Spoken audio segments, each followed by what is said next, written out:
Salut les amis et bienvenue à Frappe au français rapide. Aujourd'hui on parlera du cinéma français.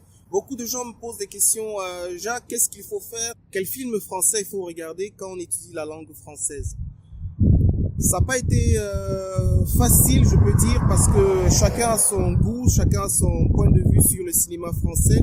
Mais je peux vous garantir que il y a un grand bénéfice qu'on peut tirer du cinéma français quand on le regarde. Ça va dépendre du goût de chacun. Donc, en fait, ça n'a pas été très facile de faire une liste.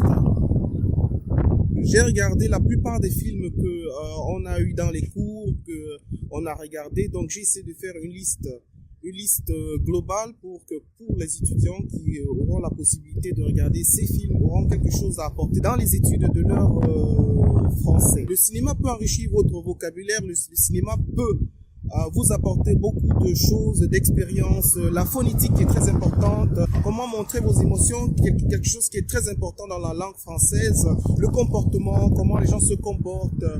Et à la place de lire les livres tout le temps, on peut un peu varier son étude de la langue française. Donc je vous conseillerais quelques films qui sont déjà la plupart des étudiants aiment les comédies. La plupart de ces films sont anciens. Il y aura une liste pour des cinéphiles. Il y aura beaucoup de comédies que vous pouvez regarder en famille avec des amis.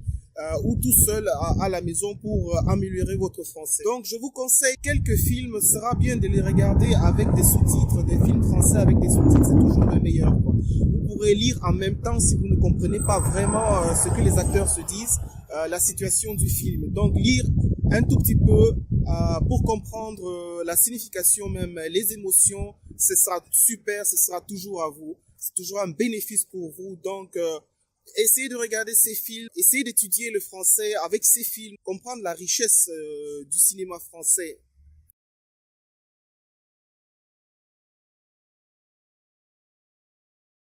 Alors pour commencer, vous voyez sur votre écran une liste de 5 films que je vous ai choisis, assez récents, qui commencent avec Le Prénom de 2012, un film très dynamique, très intéressant pour les dialogues. Ensuite, Les Intouchables de 2011. Qu'est-ce qu'on a fait au bon Dieu de 2014? Le fabuleux destin d'Amélie Poulain 2001, un film très intéressant que je vous conseille. Le Dîner des cons, donc de 1998, qui ferme la liste, mais même si 1998 c'est un peu vieux, mais il n'a pas perdu sa dynamique et en général c'est des films de comédies que les élèves préfèrent. Alors, il s'agit ici en général des comédies. Alors, la deuxième liste qui apparaît sur votre écran, je vous ai choisi des films moins récents, un peu plus anciens, ok? Alors, ça commence avec Un air de famille de 1996, Nikita de 1990, Léon, que tout le monde connaît, de 1994. Ensuite, Au revoir les enfants de 1987 et Les bronzés de 1978. Donc, je vous conseille de regarder ces films en originaux, de préférence avec des sous-titres. Ils sont très marrants. Comme dans Les bronzés, où vous pouvez trouver Thierry Lhermitte, très jeune, qui est un classique du cinéma français. C'est déjà très vieux, 1978, mais je vous assure que c'est encore très drôle. Donc, dans tous ces films, vous pouvez voir plein d'acteurs que vous connaissez, plein d'acteurs français que vous pouvez reconnaître, que vous reconnaîtrez. Donc, c'est très marrant. Je vous les conseille. Regardez-les. Bien. Finalement, on va terminer sur 4 films pour les cinéphiles. Ok? Pour les cinéphiles. En général, ce sont des films en noir et blanc. Mais ce sont les 4 films qui généralement font toujours partie des 10 meilleurs films de l'histoire du cinéma français. Ok?